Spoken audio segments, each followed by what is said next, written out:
be hearing from his skin today. And he's going to help me dance this music. Oh, welcome. Koro, koro, koro, koro, koro, koro, koro, koro. Koro, koro. Have you been to Nigeria? Or you're planning to go? Which part of Africa have you been to? Guinea. So tell me all about it. Do you know what that means? You don't want to know. I'm not even telling you. But I should go to Kenya. Sawa, sawa, sawa, le. Welcome to my show at JNM 1000 Talk Show here tonight in London. And I want to welcome Nigel Howell. Lovely to see you. Thank you for coming in. Welcome to my show. And you know, my show is all about learning as we come in and sit down. Yeah, so we're going to be talking about money, plenty, sexy, koro, koro, koro, koko, ah yeah, oh yeah, oh yeah, oh yeah, oh yeah, oh yeah. I want to acknowledge this music is not my copyright music for Flavor Noir Baby. I shower remix and they're just singing so that people are not, so that women behave themselves, really. Koro, koro, koro. Can I behave myself? Anyway, I'm talking about stigma. And I'm going to be bringing my guest here tonight. And my guest here is going to be helping me to talk about stigma. I'm very glad to have you. Thank you so much. And welcome everyone. Dominic Baxton, I'll welcome you here tonight. Michael, welcome. Nigerian music here tonight. Sawa, sawa, sawa, le. I know the song. And I know it has got some bad words, but you know it's midweek. I'm allowed sometimes. Shake it. And stigma is a very important issue. Huh? And stigma is really an important issue. Yeah, so tonight here our topic is all about stigma here tonight.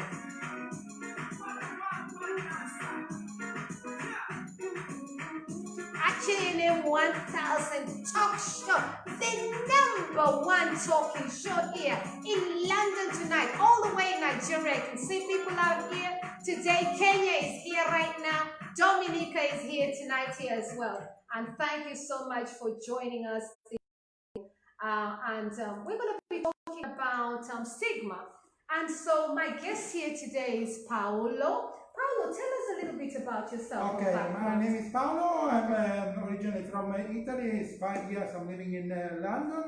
And I've been for many years in Italy a journalist. Now I'm an independent journalist, video producer, everything. And also many other things here now. I've covered a lot of social issues with my production. Also now recently about Black Lives Matter, also about many social issues concerning different communities. Yes. And I know that you have interviewed me. What I love, yeah, sure. You have interviewed what I love of London is this diversity. Yes, This, I mean, we are an open-minded society, at least for what is the world today. Okay, yes. We could also do better, but anyway, if you think what is the world today, London is very open-minded for that. Yes. And with stigma,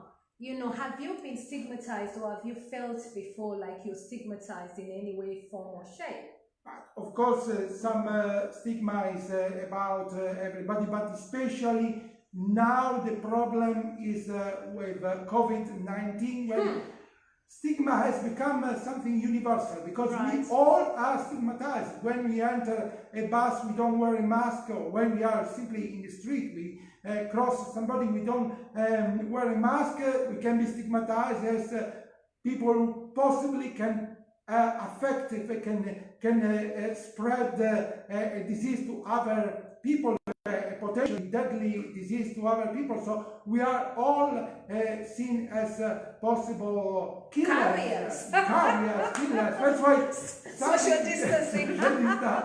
that's something which is horrible. Honestly, it's horrible now Right. in this time. And what I'm afraid, especially this could affect also the future, the young people growing in this, growing up in this atmosphere could be really affected psychologically for a long time. Not Mental only health. yes. So mental health goes up with this kind of issues. Yes, Yeah. but of course there are also other more traditional stigmas, like for example the ones concerning the minorities in general, in particular people of African, Caribbean background. We have been also stigmatized often by the institutions and by police. We have seen also now all what has been reported by Black Lives Matter in all these demonstrations, all these protests, and also, of course, they also highlighted the problems concerning the past. We see the statues can be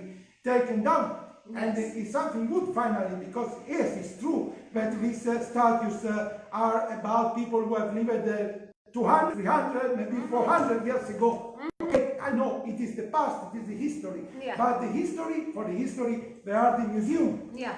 Okay, you can put them in the museums, not in a square. When you are in a square, it means that the society is honoring you. It's not just remembering about you. Right. Okay? That's right. So when you're talking about stigma, you're looking at it from a universal kind of stigma. That's what you're Now you see, somehow it's becoming universal, of course. But for example, also about COVID-19. As I told you, I'm originally from Italy. Yeah. Yes, when COVID-19 started, some anti-immigration politicians were unfortunately very active, especially on social media. Yes. They have support also from Russia. Saying that migrants are the ones who are targeting the migrants. They are targeting usually the migrants. They are obsessed by the problem of migration from Africa, especially from asylum seekers, and that is refugees. In Italy. Yes, but the boats coming in the Mediterranean, they are obsessed about this problem. Do you think there's a reason for that, really? Yeah, I think there is a strategy. There is a strategy to stop, because of course Italy has been somehow the country, the most open country traditionally to the migration from Africa. Traditionally has been has been a very open country, and they want to turn it into a racist country. It's not something which is natural, but of course there is a brainwash. People are brainwashed on the social media by racism. That's the point. And about when COVID-19 started, they soon started shouting against the boats coming from Africa, from Libya. They said that surely COVID-19 will enter Italy through these boats. So is this still the same thing about stigma? Yeah, let me tell. But what is really, I cannot say funny, because the problem is very serious, but I could use this word. I could say what is very funny is that unfortunately Italy has been one of the most affected countries in the world. In the whole world. No, but even in Europe. Yes, now in Europe, but in the whole world. And how was that for you when you felt that? The point is, well, it's been one of the most affected countries, but nearly no one coming from Africa has taken COVID-19. And even the first case in Nigeria, the first case of COVID-19 in Nigeria has been by an Italian who was working there. Yes. So it was Italy who took it to Nigeria. And what is also surprising, okay, because I know that here, especially in Britain, people say, but the minorities have been affected more than the Yeah, because there's they a are, higher rate. yes, Because higher of the rate. protected Yeah, okay. Yes, but probably this is because in the minorities there are more key workers, more frontline workers who have continued working all the time during this time. But look at the geography. Yes. In Africa, Yes. the COVID-19 rate is very low. Yes. It's very low. Yes, and that's a good thing. Because Yes, people expected. No, it's a good thing. Before that, I'll just acknowledge a few people. Can I welcome? I'm welcoming Walter Egba all the way from Cameroon. Deborah, I welcome you to this show here today. Welcome everybody. And David Lorenzo, Darrell Embley, model Darrell Embley, I welcome you. My wonderful ex-counselor from Camden, Nina, I love you. Nancy, I love you. Tarella, Akanti, we've got a show coming up for OI. I welcome you. And of course, I've got a police officer as well, Albert Kipchumba, all the way in Kenya. I welcome you as well. And Deborah, I love you to bits as well. Caroline, Pastor Caroline, thank you so much, Mommy, for being here. Innocent Masika says he's following the discussion here today. It's very topical. Tonight, we're talking about stigma. I just felt that that is something that we need to talk, and I've brought a great, a wonderful investigative journalist who has also just before he tells us all the stories about COVID-19. Tell me the story about Ebola. When you went to, was it, where was that? I went to Guinea, okay. So we take it slowly so that people understand. Yeah. So you decided to travel to Guinea. Yes. So out of your own cost.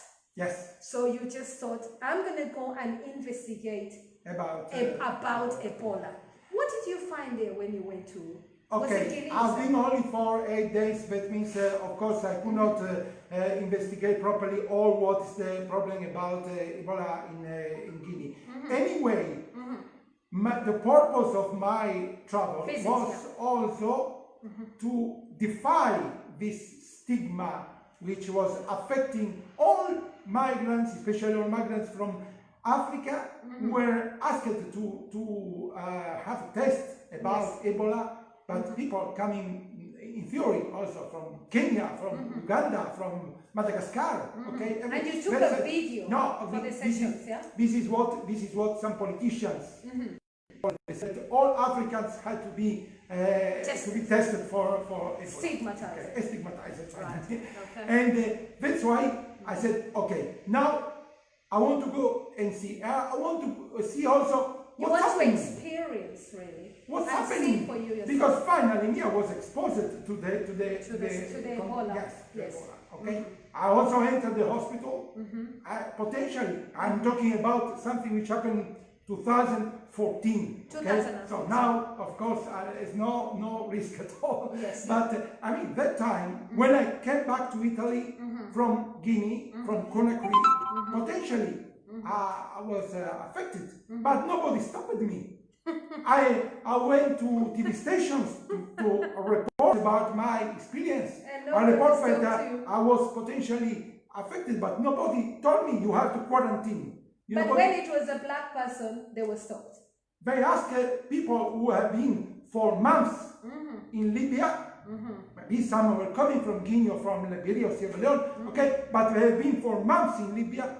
They said, no, these people have to be quarantined. So and that was politically? Yes, politically, because doctors said it is not possible that Ebola can come through the boats of migrants, because they have been in Libya for too long time to be.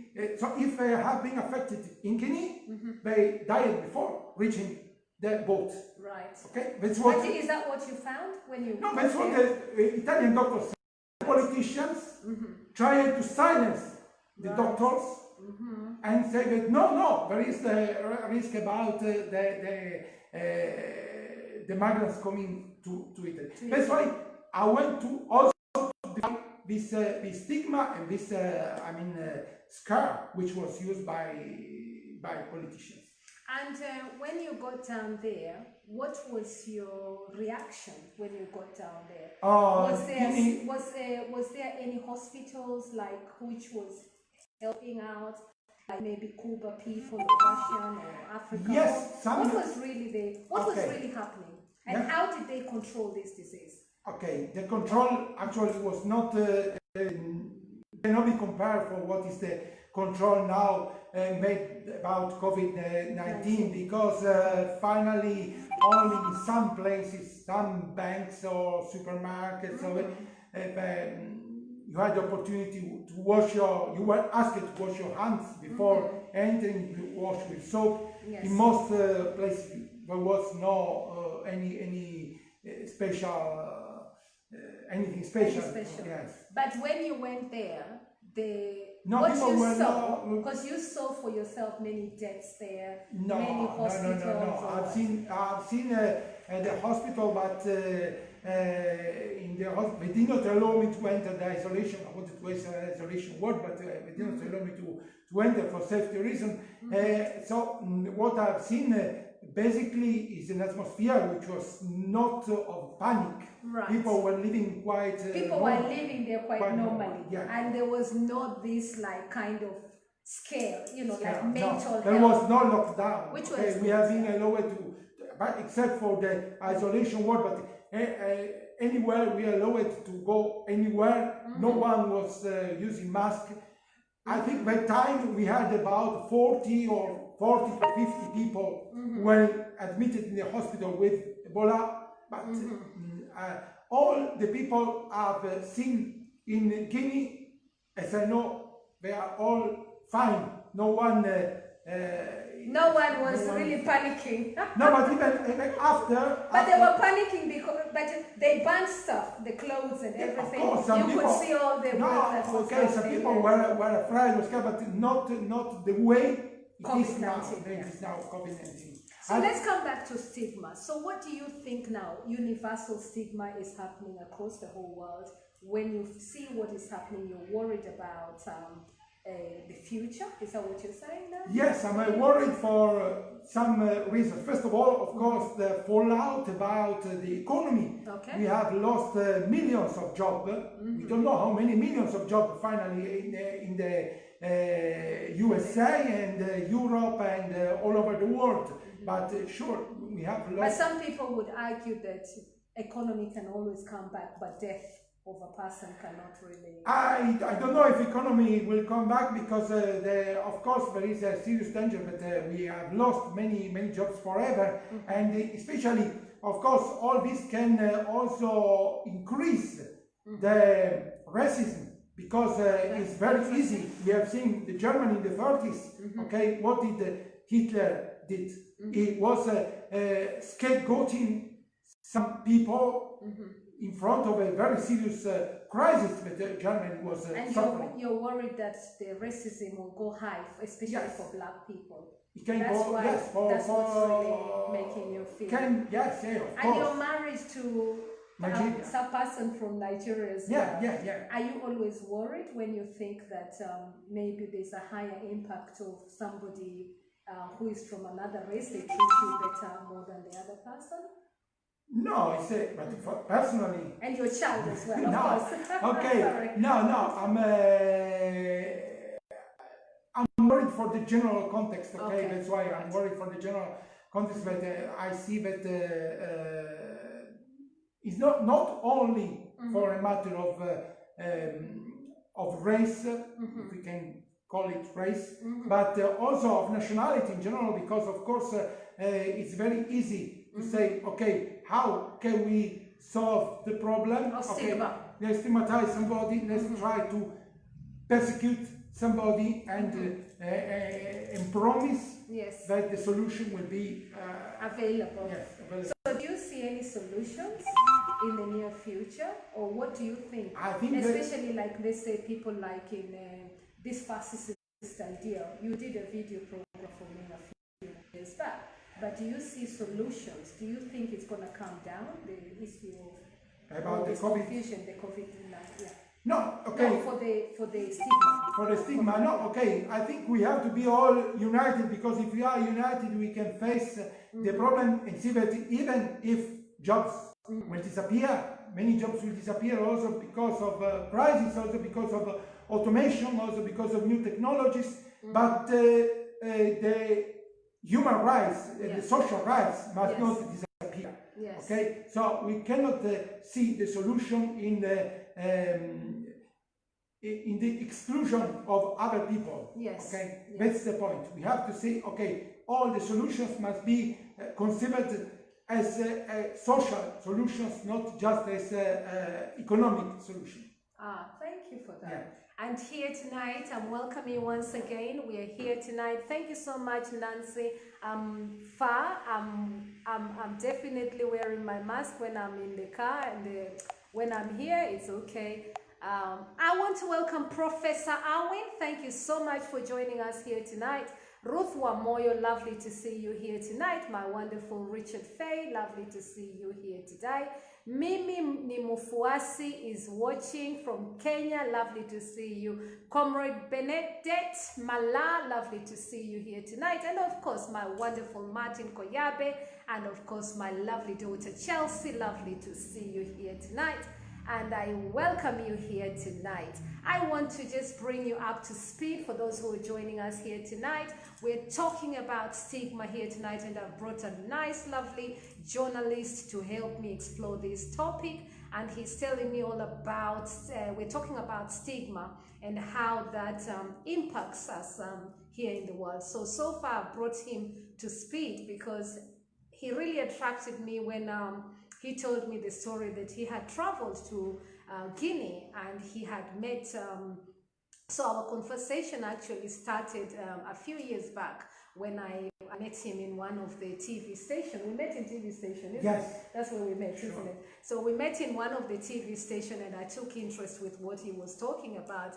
And that time you were discussing about Brexit. Yes, I was actually talking about Stop Brexit, and then you interviewed me as well, isn't it? Yes. So I was talking about Stop Brexit, you know, that big saying, more than 3, we were really, really active, and we met, and I took a lot of great interest because he had traveled to Guinea, and that really attracted me, why he had traveled to Guinea. And when he told me the story of how they were controlling Ebola from that, I wanted to understand the full picture of what was really going on in that place, because at that time what we were seeing is very little, but he actually went there and brought this visual, and I was really worried that I wanted to know what really happened. And so we're hearing about that, and I'm comparing that situation with COVID-19 right now and how that stigma applies to us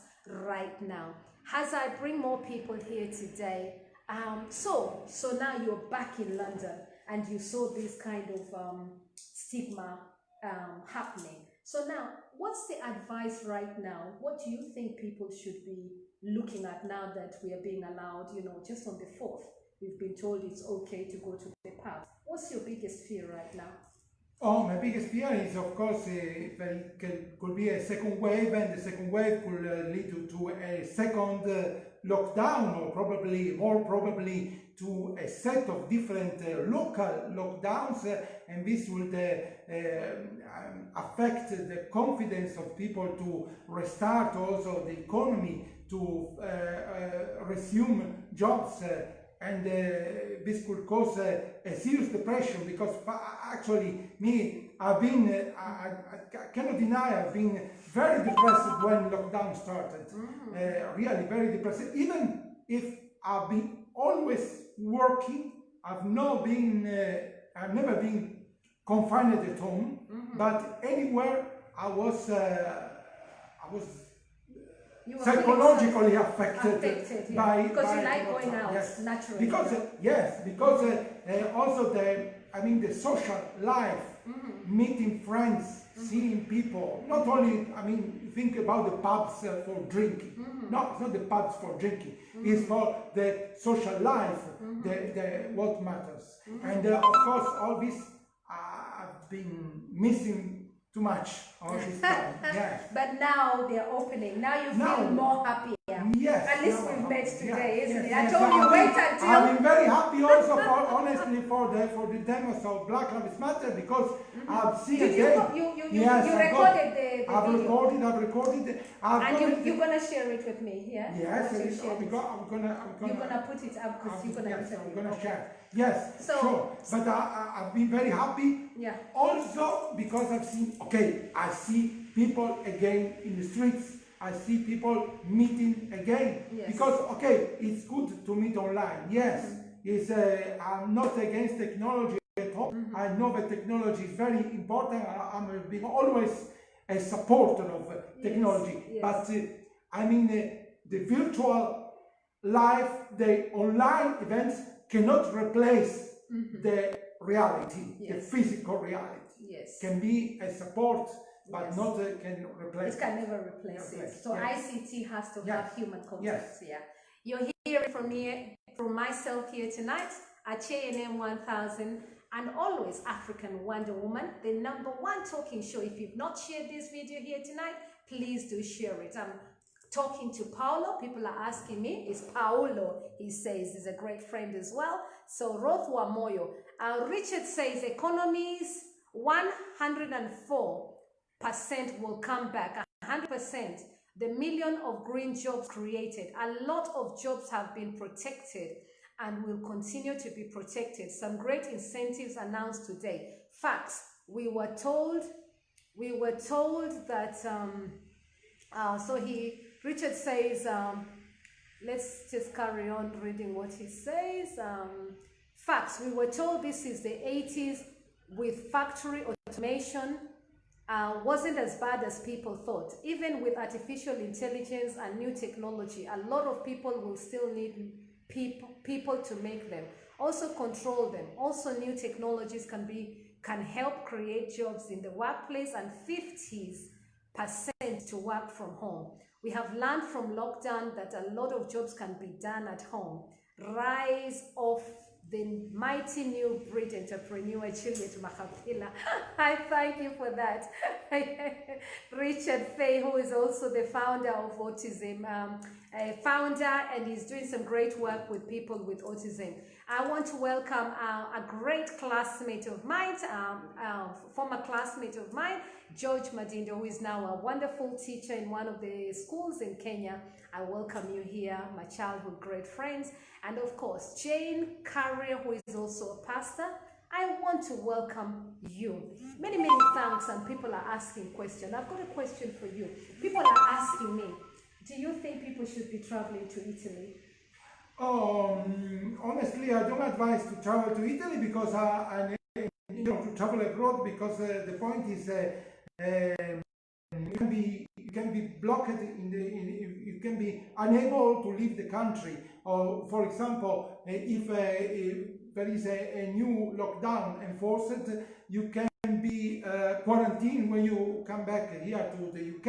You can be forced to quarantine if the situation had to get worse. Now, unfortunately, that is affecting the tourism here in the UK, in Italy, in everywhere. And people. So it's best to stay at home. So the answer there is best to stay at home. Follow the rules and guidelines of all your country, and follow all the rules that are applicable. And remember, we're talking about stigma, and here tonight is here to help me, especially